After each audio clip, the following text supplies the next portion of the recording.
Está travando? Não, não, não, não. Ok.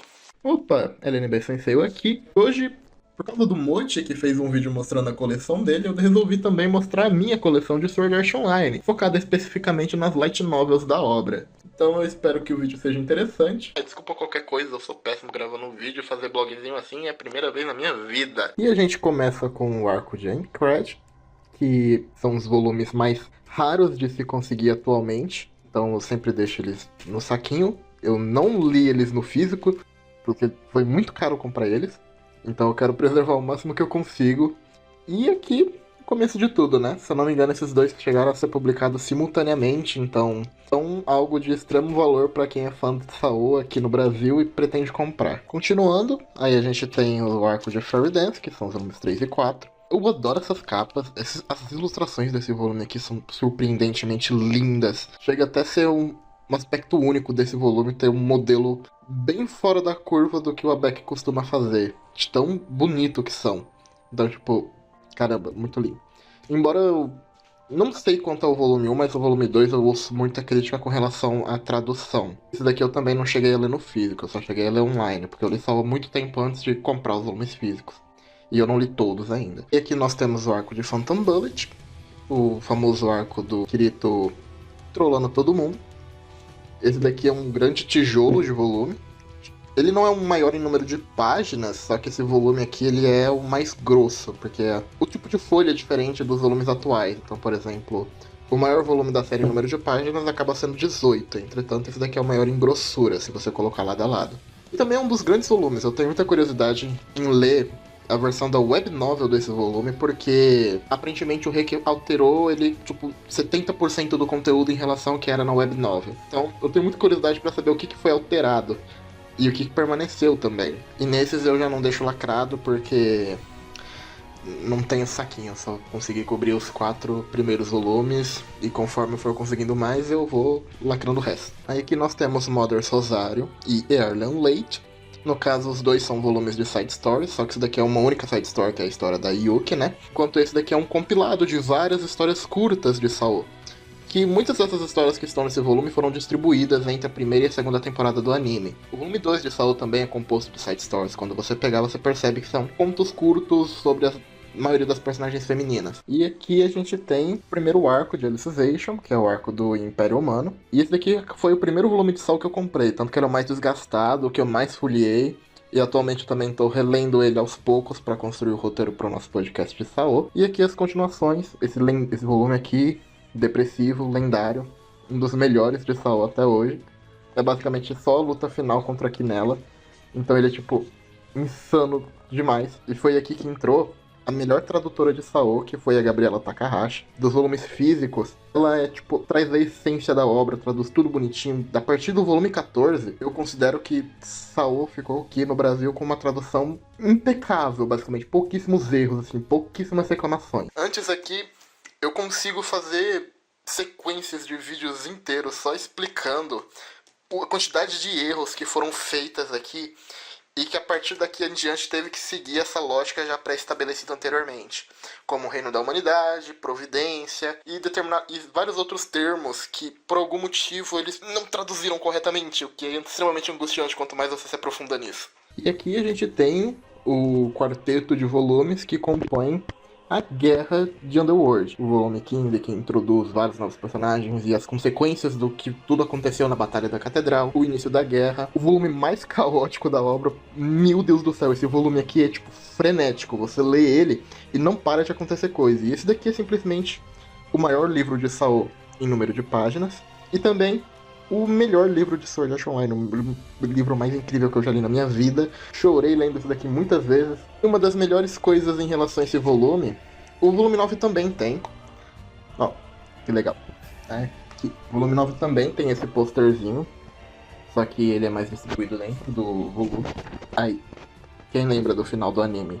Aqui a Guerra do Underworld, por mais que eu considere parte do arco de Alicization, se a gente tiver que dividir o arco de Alicization em dois, eu considero a guerra um pouco inferior ao arco do Império Humano. Entretanto, esse volume aqui compensa muito, porque ele finaliza não só o arco de Alicization, como toda a obra de Sword Art Online, todos os 17 outros volumes que vieram anteriormente.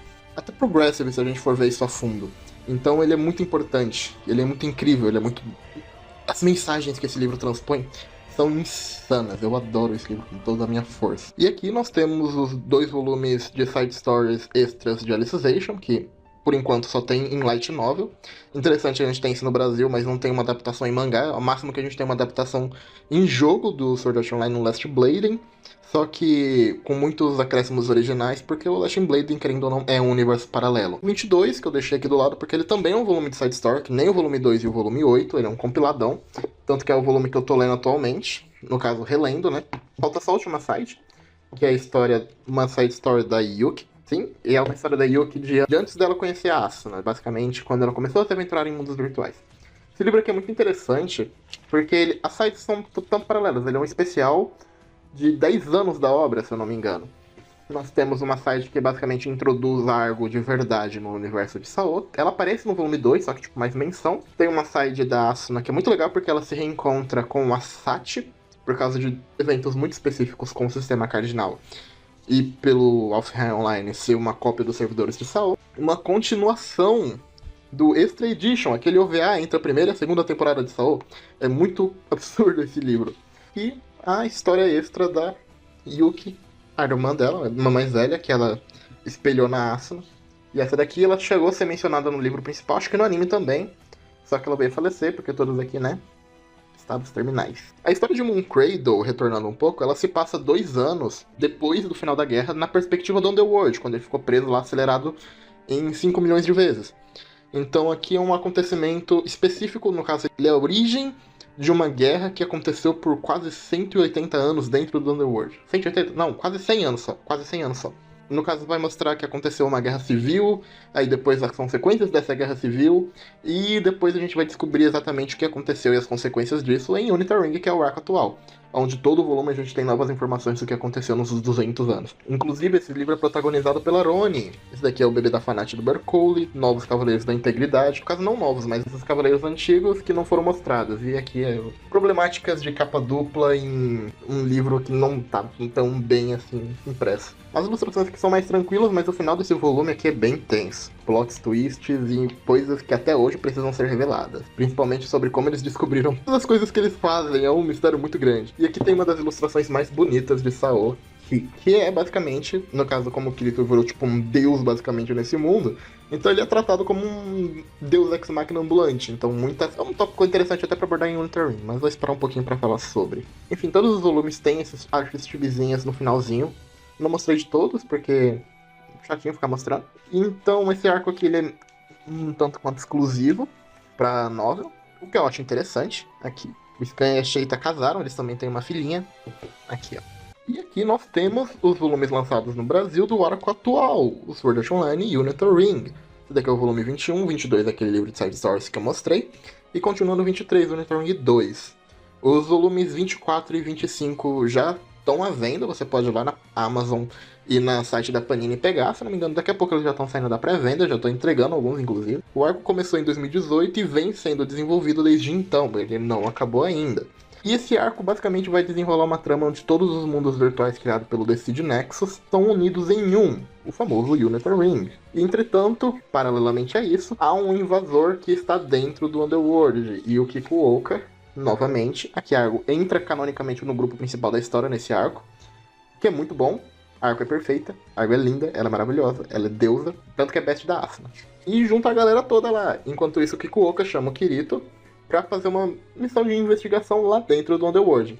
Entretanto, isso só vai passar a ser desenvolvido a partir do volume 24, que a gente ainda não tem. A Yui também ganha destaque, embora eu acho que ela mereça mais ainda. Inclusive, tá tendo um mangá de Unitar Ring. Então esses 2 volumes aqui estão quase que totalmente adaptados no mangá. Entretanto, o Unitar Ring está agora no volume 28, então tem muito material pela frente. Mas esses 2 volumes quase que tem completamente adaptados em mangá. Caso vocês queiram dar uma olhada, só pesquisar na internet o que vocês acham. Aí aqui um extra, no caso, que eu peguei pra mim porque o Ren tinha 2 volumes 6 de Progressive. E esse é o meu volume favorito da saga de Progressive, pelo menos dos 8 volumes que eu li. Eu ainda não li o volume 9, ele acabou de lançar. E ele é incrível. Eu postei um vídeo dele esses dias mostrando a reação. Esse é um dos volumes mais insanos da saga de Progressive. no quesito de que ele desenrola muitas tramas. Muita gente fala que o volume 5 é o preferido, mas eu vejo que o 6 tem muito mais das qualidades que Progressive pode oferecer pra gente do que qualquer outro volume da saga de Progressive até então, fora o volume 1. Esse daqui agora é o meu maior orgulho como fã de Sao, que é o Sword Art Online Platinum Collector's Edition, que é basicamente uma edição de colecionador de Sao, que compila os 20 primeiros volumes iniciais da série em 2 grandes volumes. É aqui basicamente a tampa, os 2 volumes grossos, eles são tipo muito grandes mesmo. Aí aqui eles vêm colocados aqui, e também vem um conjunto de 21 posters, tendo as 20 primeiras capas da novel, e também a imagem disso daqui, que inclusive eu enquadrei essa do box e o do meu volume preferido. Eu pretendo fazer mais 3 enquadramentos, só que eu não. Emolduramento, só que eu não fui atrás ainda porque é complicadinho. A história, esse daqui é o que vai até o volume 10. Ela é toda contada aqui. Ela é bem comprimida, né, pra caber tudo certinho. E ela é a versão em inglês, da tradução da Yen Press. E ela vem toda aqui, muito bonitinho. Eu acho muito lindo, na verdade. Acho que compensa pra quem é fã. Pra quem quer aprender inglês também. Eu tenho um amigo que tem esse box também e ele leu basicamente todo por aqui. Então, é um dos meus maiores orgulhos como fã e se você pode comprar, eu recomendo bastante. É como se você estivesse lendo a Bíblia de Sao com toda a propriedade do mundo. Capa branca, ela compõe basicamente só o arco de Alicization, porque vai do volume 10 ao 20. Considerando que Moon Cradle é um extra de Alicization, acho que dá pra chamar de Alicization. Aqui o volume 14. Aí eles são divididos por cores também. Não sei se dá pra ver muito bem aqui, mas essas coresinhas são as próprias divisões do volume. Então, aqui já tá na guerra, aqui os mapinhas que tem na guerra, porque, meu Deus do céu, no volume 17 todo o elenco tá espalhado pelo mapa do Underworld, então é realmente necessário pra você se localizar em determinado momento. Senti falta disso no anime, entretanto. Mas muita coisa eu sinto falta no anime. E por enquanto, essa é a minha coleção de Sword Art Online. Eu não comprei os mangás que tem de Sao, poderia ser muito maior se eu tivesse comprado. Só que eu comprei exatamente aquilo que eu gosto, que são os arcos pelo light novel escrito pelo Rick Kawahara. Eu quero apoiar pelo menos esse mercado aqui para que a obra não seja cancelada aleatoriamente. Que é o meu grande medo com Sword Art Online, mas por enquanto eu tenho expectativa de que pelo menos até o volume 28 nós vamos ter publicado aqui. E os mangás me desagradam muito porque são uma péssima adaptação. É mais uma adaptação ruim do anime de Sword Art Online do que da light novel de Sword Art Online. De todo modo, é isso. Daqui vai demorar para editar, mas alegria.